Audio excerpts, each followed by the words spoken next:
What is up, people? Dunna here, and today we're gonna do something that I have never done before in a video. And that something is doing something that I've never done before. I know that sounds a little confusing, but let me explain. When I make these videos, I usually will figure out what I want to talk about or what I want to shoot. Usually it'll either be something that I am already familiar with, or I'll give myself a little bit of time to test out whatever it is that I'm talking about before I go ahead and shoot the video. But today, I'm going to take you along for the journey of me trying something that I've never tried before. So this is going to be a bit of a learning experience for both of us, which means that instead of guaranteed awesomeness, it could turn out to be a total failure. Or it could be okay. Only time will tell. Sorry about that. So this morning, I'm hanging out, minding my own business. I'm scrolling through Instagram and I come across this video from Young Waris, a 17-year-old video creator from India who put together this killer little edit with a bunch of cool hyperlapses in it. And I thought to myself, I've never actually tried to do a hyperlapse. But I do have a really good reason why I haven't tried to do a hyperlapse yet. It's not a very good reason. But before we get too far, we should probably establish what a hyperlapse is, just in case you don't know. A time-lapse is a video created by shooting a whole pile of photos in succession and then playing them back at a much faster pace so that you get the illusion of time passing, or time lapsing. See what I did there? I guarantee that you've seen this before where the clouds are moving super fast, or the crowd of people is moving super fast, or there's a flower growing right in front of your eyes. That is a time lapse. Typically for a time lapse, you'll set a camera up on a tripod and you'll shoot photos in succession at specific intervals. So that might be 1 photo per second or even slower. If you shoot at 1 photo per second and you play it back at 24 frames per second in a video, you're gonna be making motion look like it's going 24 times as fast as real time. Hyperlapse is the same thing, it's just a time lapse, but instead of setting up the camera on a tripod, the camera is actually moving throughout the frame. Some of my favorite hyperlapses are when you focus on a single object and you move either toward it, away from it, or around it. And my super awesome and legitimate reason why I haven't tried a hyperlapse yet is pure laziness. To do a hyperlapse in the traditional way takes a lot of time and a lot of effort and really only produces a short clip. And the reason that I'm creating this video is because I think I found an easier way and I want to share it with you guys. So traditionally, here's how you do a hyperlapse. Pick an object and your starting point. Set up the camera on a tripod, frame your object, focus on it, and take a photo. Now move 1 step forward, frame your object again so it's in the same spot in the frame, focus on it again, and take another photo. Then you just repeat this over and over and over again. If you want to get a 10-second clip and you want to be playing back at 24 frames per second in the end, you're going to need to take 240 shots. Then you have to take all of those 240 shots, or however many you took, import them to your computer, put them in a photo editing software, do whatever edits you want to them, export them from that photo editor, import them into your video editing software and stitch them together. Then you have to make sure it all worked out okay and apply any effects that you might want to in your video editor. See what I'm talking about? This is so much work. But then there's a second way. You can cut a little corner by not using the tripod and trying to go handheld. The problem with this is that your shots might not line up exactly like they would have with the tripod. So then once you get all the photos into either your photo editor or your video editor, you have to try and line them up as best as possible or use warp stabilizers so that the footage doesn't seem shaky. Not to mention you still have to go through the process of editing and exporting like a bajillion photos. So with all that being said and my laziness firmly in place, here's my idea on how I can make this way easier on myself as well as be able to check it immediately after I finish shooting. One of my new favorite features on my Sony a6500 is something called S&Q, and a lot of other cameras have this. What it does is it allows you to shoot at 1 frame rate and play it back at a different one right inside the camera. So for example, let's say you wanted to shoot at 1 frame per second and play it back at 24 frames per second. Sounds a lot like a time lapse, right? So by using that, we've got our time lapse part set right up for us. Now really quickly, there are going to be some downsides to this. By shooting this way, you are drastically reducing the quality quality. If you were to shoot photos the traditional way in RAW format, you've got so much more editing capability than you will if you shoot this way. But if you're doing this for something like a vlog and it doesn't have to be the craziest quality in the world, this is still gonna look really good and it's gonna give you immediate results. Now, as far as the handheld versus tripod dilemma, I'm gonna split the difference and I'm gonna use a gimbal. If I'm tricky about it, I should be able to hold the gimbal in the same place for every shot, making it really smooth and stable throughout the whole movement, but it will be much quicker than having to set up a tripod and reframe every shot. And that's pretty much it. That's my whole idea. I'm gonna use S&Q and I'm gonna shoot it on a gimbal. I think I've explained this as much as I can, so let's just try this thing and see what we learn from it.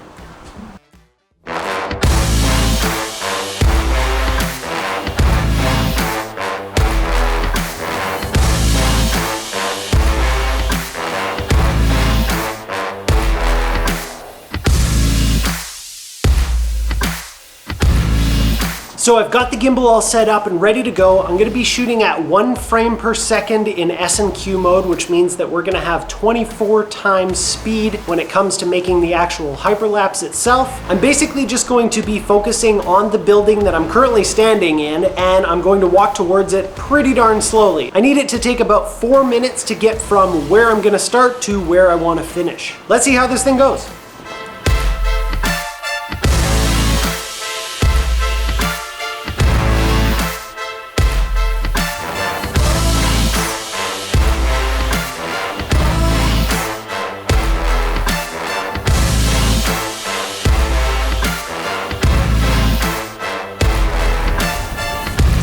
Okay, so the best part of this whole way is that now I can check it like right here, right now. Normally if I was doing the photos, I would have to take it all home, edit it, put it in Premiere, get it all synced up, and then I could check whether it worked or not. But with this, I could actually check it right now. So I'm gonna review the footage, see what it looks like.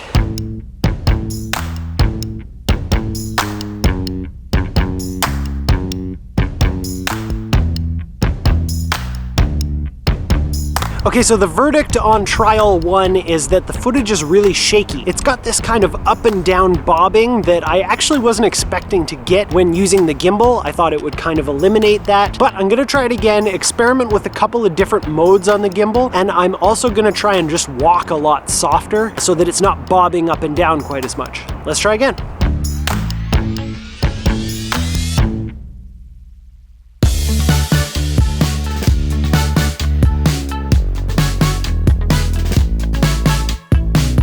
Okay, a couple more times and I think I figured out the best settings and the way I need to walk. So the first couple, the reason that it was bouncing was because of the way that I was walking. I was doing the kind of step together, so I would take a right foot step and then bring my left foot up to match. And the problem with that is it was making me bounce. So to kill the bounce, I was actually just walking a little bit more normally, left foot, then right foot in front, left foot and right foot in front, but being very, very careful and smooth with the way that I was walking, and that helped a lot. The problem with that is then you walk a lot faster. So I was trying to take tiny steps, but the tinier the steps you take, the bigger the bounce. I think I managed to find kind of the sweet spot. My time lapse is a little shorter now, but I think it's much better. Check it out.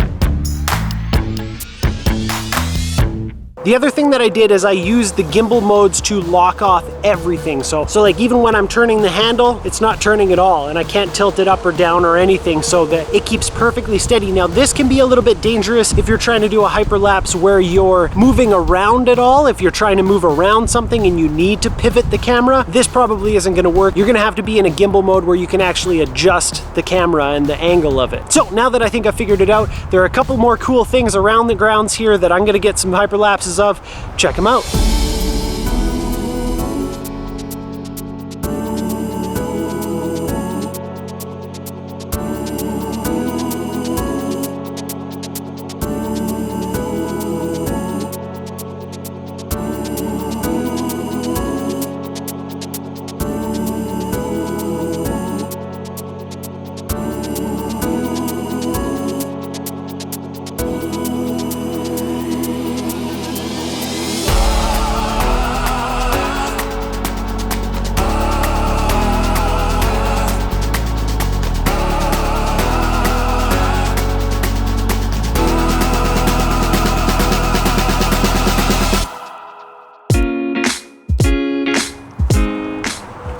Okay, so wrapping up what we've learned today, both of us are trying something new here. Trying to cheat the system a little bit too and being a little bit lazy about it. And there are definitely pros and cons to the method that I have outlined in this video. I would say one of the pros is that you can review the footage as it's going to be in the end right away. I can see it on the back of the camera as soon as I'm done shooting it. Also doing it shooting video and on a gimbal rather than doing it on a tripod or even handheld with photos, you're going a lot quicker during the actual shooting as well, because you're just walking, you're not stopping, thinking, taking the shot, and then moving on. Now, the downside to this is that you're way less precise about your shots. You're not choosing when the camera is taking a shot, it's just continually on an interval taking a shot. You could also accomplish this same thing just by using an interval timer and doing photos. The other con of shooting it this way is that you're limited in your file size and your editing capabilities. So if you were to go ahead and shoot the whole thing in raw photos, 240 photos over 4 minutes, you would have so much editing power, whereas when you shoot it this way, what you're left with is a 1920 by 1080, 60 megabits per second file, which is like, it looks good, but there's a lot less editing capabilities than if you have raw photos to work with. Some might consider this an advantage because it's not so hard on your computer when you're trying to process it, and you'll be able to get to the final stage a lot quicker. Basically, what I've got inside that camera right now are the final files that I could just throw in any video now. No need to go through the hour-long process of getting them edited, moving them over, and seeing if my computer can even handle reading all those edited photos. Now, if you were shooting client work and you need it to be top-notch, best quality that you possibly could, or if you're just one of those kind of people